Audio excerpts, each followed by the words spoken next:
कभी हम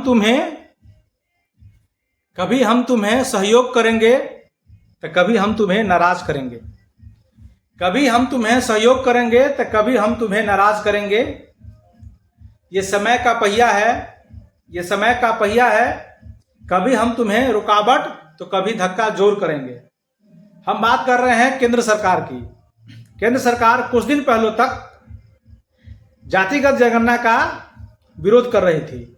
बिहार के माननीय मुख्यमंत्री श्री नीतीश कुमार जी जाति जनगणना कुछ ही साल पहले कराए हैं और उसमें सब में आंकड़ा दिए हैं कि इसमें युवा कितने हैं, ओबीसी कितने, या भी युवा क्या, हम लोग उसमें कैटेगरी बात किए हैं कि अहीर कितने हैं, पासवान कितने हैं, बनिया कितने हैं, धोबी कितने हैं। तो इस बात का बहुत विरोध हुआ। अब विरोध यहां तक गया कि सुप्रीम कोर्ट में भी केस हो गया था, लेकिन सुप्रीम कोर्ट से केस रिजेक्ट हो जाने के बाद बिहार सरकार ने जातिगत जनगणना कराई। तो अब यही जातिगत जनगणना, यानी ये इतना राहुल गांधी इसको संसद भवन में इतना उठाए कि हम ये करेंगे वो करेंगे आदि, तो इसी को लेकर आज केंद्र सरकार की बैठक हुई है, जिसमें वैष्णव साहब ने कहा है कि हम भी देश में जातिगत जनगणना कराएंगे।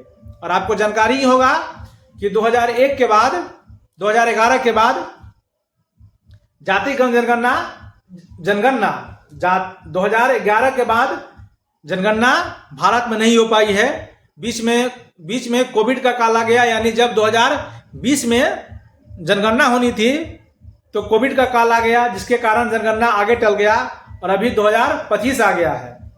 तो सरकार जनगणना तो कराएगी ही, तो जनगणना के साथ साथ केंद्र सरकार ने फैसला लिया है, यानी मोदी सरकार ने फैसला लिया है कि जातिगत जनगणना के साथ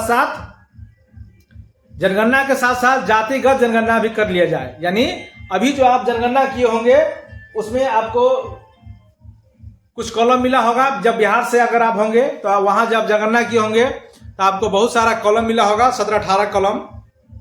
इस बार कुछ कॉलम आपको और भी बढ़ जाएगा। जनगणना वैसे ही होगी, ये ऑनलाइन ऑफलाइन दोनों तरह होगी। जैसे बिहार में जनगणना हुआ था वैसे ही होगा।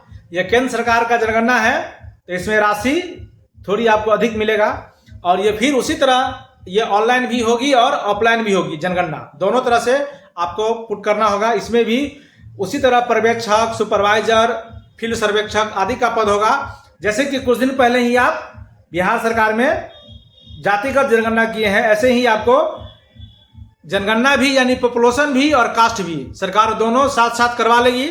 इससे सरकार को पैसा भी बच जाएगी, क्योंकि अगर सरकार को जनगणना कराना ही था तो जनगणना कराएगी ही तो उतना ही खर्चा होता, और फिर जातिगत जनगणना कराती तो फिर भी उतना ही खर्चा करना पड़ता, समय उतना ही लगता। इसीलिए सरकार एक पंथ दो काज कर रही है। तो ये खबर है कि फिर से आपको हम बताते चलें कि केंद्र सरकार ने बहुत बड़ा फैसला लिया है।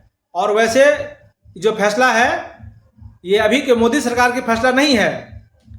जातिगत फैसला कराने का जो सबसे पहले बात कही था केंद्र में, यूपीए के समय, यानी कांग्रेस के तत्कालीन मुख्यमंत्री जो भारत के सबसे बड़े अर्थशास्त्री थे, उन्होंने भारत को आर्थिक संकट से 1990 ईस्वी में बचाया था और रिजर्व बैंक के गवर्नर भी रहे थे। हम बात कर रहे हैं श्री डॉक्टर मनमोहन सिंह।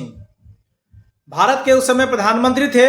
उन्होंने ही जातिगत जनगणना की बात की थी कि भारत में भी जातिगत जनगणना होनी चाहिए, यानी शूद्र कितने हैं, वैश्या कितने हैं, जादव कितने हैं, अहीर कितने हैं, धोबी कितने हैं, कायस्थ कितने हैं, राजपूत कितने हैं, इस सब का आंकड़ा सार्वजनिक किया जाएगा कि कौन कितना है, अगला कितना है, पिछला कितना है। इसकी अनुशंसा यूपीए के सरकार के तत्कालीन मुख्यमंत्री डॉक्टर मनमोहन सिंह ने की ही, और यही नीति अब केंद्र सरकार, मोदी सरकार ने लागू की है और कहा है कि हम जातिगत जनगणना कराएंगे। तो देखिए जातिगत जनगणना में ये कब से शुरू होती है, वैसे ये बहुत जल्द शुरू होगी और आपको ये ऑनलाइन ऑफलाइन करना है, और इस बार आपको जो पैसा है पहले से अधिक मिलेगी।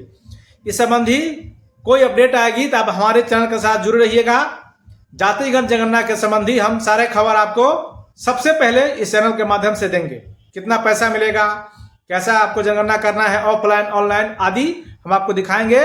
आप हमारे चैनल के साथ जुड़े रहिए तो हमको अच्छा लगेगा। और ये वीडियो अच्छा लगे तो आप अपने मित्र ग्रुप में इसको अवश्य शेयर करें, और चैनल पर अगर आप नए हैं तो इसको सब्सक्राइब कर दीजिए। नमस्ते, नमस्कार।